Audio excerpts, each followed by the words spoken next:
As I stood frozen and rooted to the spot, they watched with anticipation as my lips quivered. If words are power, then I was powerless, helpless in my frantic struggle to utter my first word. 10 seconds later, I congratulated myself on my achievement of speaking a full sentence. At the same time, I found myself drowning in humiliation, despite the fact that my listeners didn't openly show any bewilderment at my struggles. I was around the age of 6 when I displayed my first signs of stuttering. Whenever I spoke, I had the tendency to repeat certain words or syllables, and I always found it difficult getting my words to properly flow. But I was still young, and people believed that my speech would improve over time. For the next 5 years, I did well in school. I also showed great talent in music, and music was an effective way of expressing myself in an unspoken way. Although I still stuttered and was known for being quiet, people were always amazed at both my performance in school and my performance in violin recitals. But one day, when I was in 6th grade, progress reports came in, and although my grades were outstanding, my teacher had left a comment that she was concerned about my speech. For the next few months after my teacher had expressed her concerns, I engaged in my own practice sessions, in which I would read out loud from books. But none of my efforts seemed to work. I found no difficulties speaking when I was alone, but I still struggled when I spoke in front of other people, because my daily conversations didn't consist of dialogues which I could simply read out of a book. Over time, I grew frustrated, and for a while, I minimized my conversations altogether, in an attempt to hide my stuttering.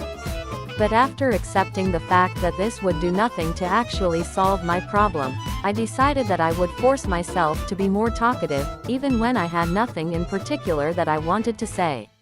But forcing myself to speak was no easy task, and my stuttering only worsened, as the result of my increased anxiety and self-consciousness.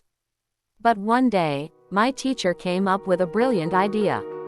She suggested that I find a poem to memorize and recite in front of the class, and she also suggested that I keep a journal.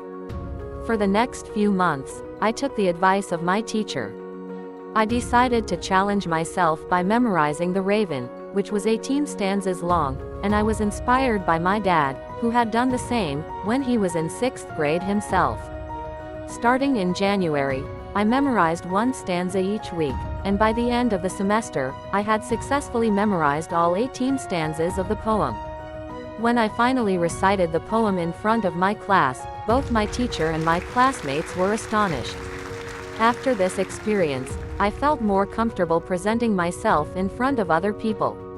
I also decided to keep a journal, and what I found was that I enjoyed putting thoughts into words, and over time, I developed a passion for writing.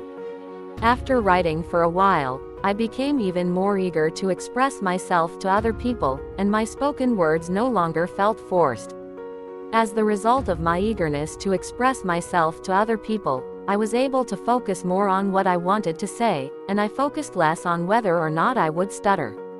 Before I knew it, I was able to overcome my stuttering, after developing this new sense of confidence in myself, and focusing my mind on something other than my speech. Overall, my experiences helped me realize that confidence is the key to overcoming challenges, and I also realized that sometimes, focusing less on a problem is what makes you better equipped to solve it.